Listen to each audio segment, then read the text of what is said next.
Narendra Damodardas Modi, the current Prime Minister of India, is something else. And the Prime Minister of India, Narendra Modi! Honorable Prime Minister Mr. Modi. Prime Minister Sri Narendra Modi, we owe you a debt of gratitude. And the Prime Minister Modi is... What's PM Modi's big bro side? He's very accessible, regardless of where you come from. The life of Prime Minister Modi underscores the limitless promise. Prime Minister Modi is the boss!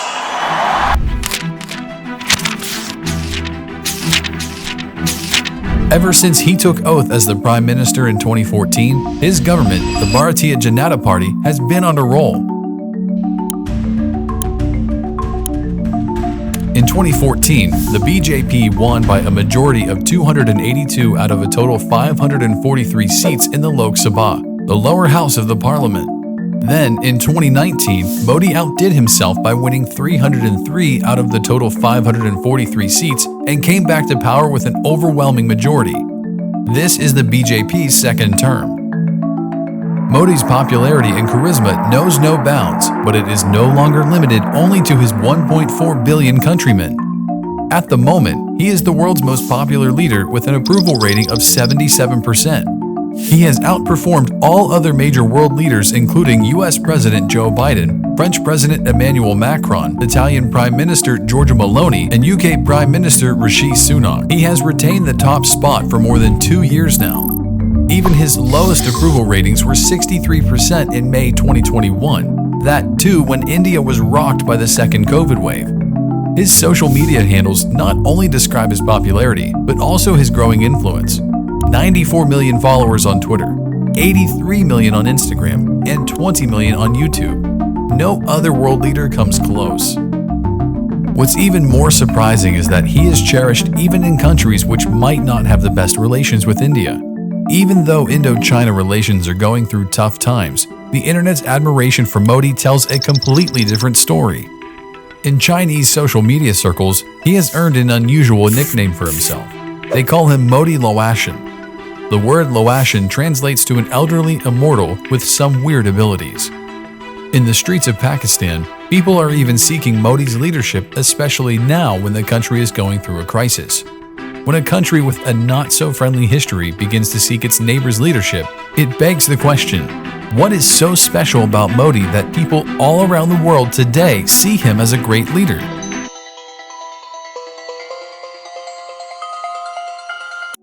For the first time in a very long time, India is witnessing a leader who understands the fabric of the country. What do I mean by that?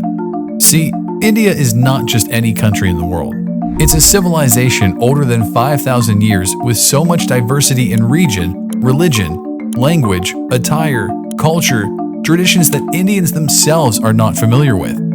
Just traveling from one part of India to another is like stepping into a whole new world, even for an Indian. But the civilization was buried underneath years of British colonial rule. To engage with a billion people who are diverse in a billion ways, you need a leader who understands the very fabric of the country, who comes from within the country, and who knows what the people truly demand of their leadership. There's something different about Modi that connects him to the people, and it's more than the fact that he is the Prime Minister. Take the Howdy Modi event in Houston. He just says everything is fine in 9 Indian languages, and you can see the response he gets every time.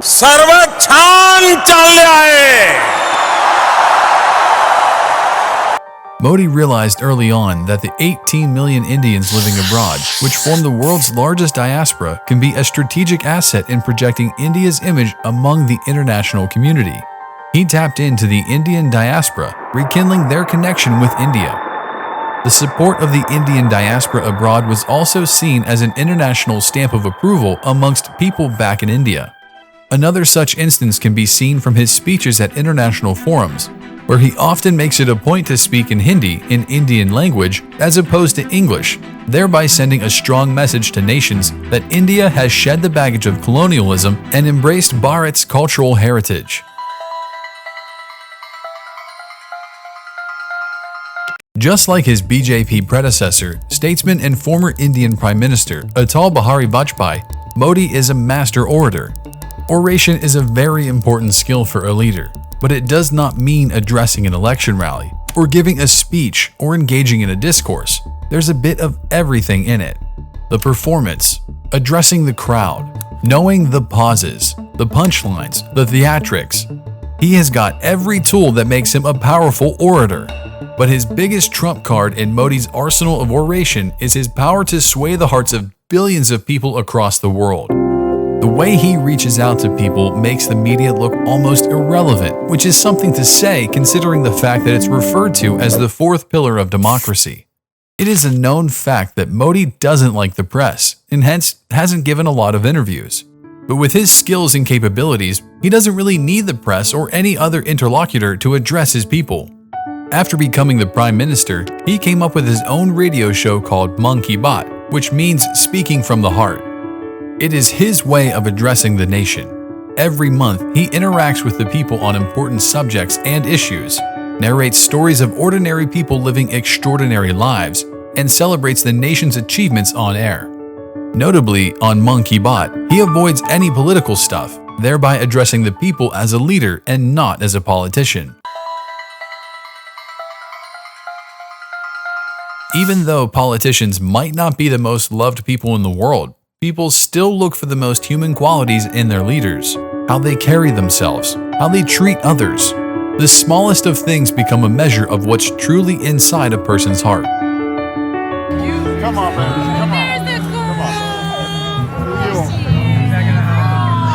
And they make a huge impact on how people perceive their leader.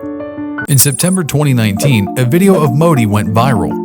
In this video, he was seen consoling and hugging the ISRO chief Dr. K. Sivan after the space agency lost contact with the Vikram lander of India's second lunar mission, Chandrayaan-2. There are many such interactions of the Prime Minister, like picking up the Tiranga from the floor during the BRICS summit in Johannesburg, or encouraging the national women's hockey team after they lost the bronze medal in the Tokyo 2020 Olympics. आप लोग रोना बंद कीजिए, मेरे तक आवाज आ रही है. It's just human, but when it comes from a leader, these small gestures show a person's true character. In Modi as well, people are able to see a person first and then a leader. Even though India lives in one of the most troubled neighborhoods, the country has exercised restraint for the longest time. Even after the 26/11 terror attacks in India's financial capital of Mumbai, the option to retaliate did not receive a political okay. Now, whether it was the right decision or not will always be a subject of debate. But in September 2016, when 19 Indian army soldiers were martyred at Uri, Modi rewrote the rules of engagement and unleashed surgical strikes against the terror camps in POK. Modi not only stood behind the forces, but also gave them a free hand. He even owned the surgical strikes, thereby resisting the routine international pressures which would otherwise act as a deterrent from responding in this fashion. International pressure है, उसका भी तो ख्याल रखना पड़ेगा सरकार को. International pressure पैदा करने की ताकत आज हिंदुस्तान में 100 करोड़ का देश है. पूरी दुनिया पे प्रेशर हम पैदा कर सकते हैं. The surgical strikes were a paradigm shift in India's newfound attitude. Modi highlighted the one quality which was missing from Indian leadership for a long time: a strong political will. There is a covenant between a leader and his soldiers. The soldier says, "I shall lay down my life for the country, provided that you give me the leadership." With the surgical strikes, Modi showed that he was not afraid to take strong decisions if it meant safeguarding India's interests. This was again proved in the 2019 Pulwama attack on 40 CRPF personnel, when India retaliated with the Balakot airstrikes. Under Modi's tenure, India also took the historic decision of abrogating Article 370, which gave Jammu and Kashmir special provisions to have a separate constitution, autonomy of international administration, and a flag of its own. Modi's international approval ratings have gone through the roof, but it's more than just popularity or influence. This is the Prime Minister of Papua New Guinea, James Marape, touching Modi's feet when the latter visited the country for the FIPIC summit.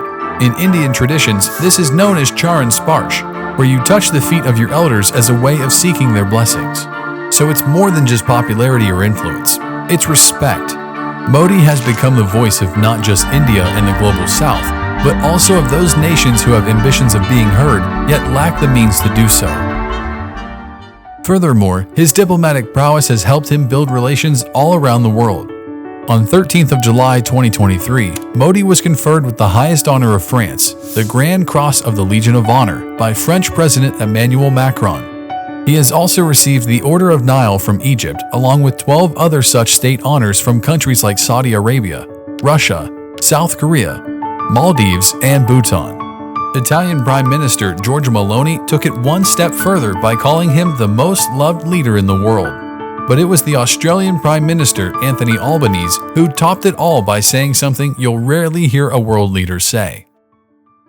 Prime Minister Modi is the boss. Modi seems to have reached some sort of superstardom which even world leaders can't ignore. His superstardom was confirmed when US President Joe Biden asked for his autograph during the G7 summit in Japan. Interestingly, this is the same man who was once denied a US visa, and now he stands atop as the most popular leader in the world.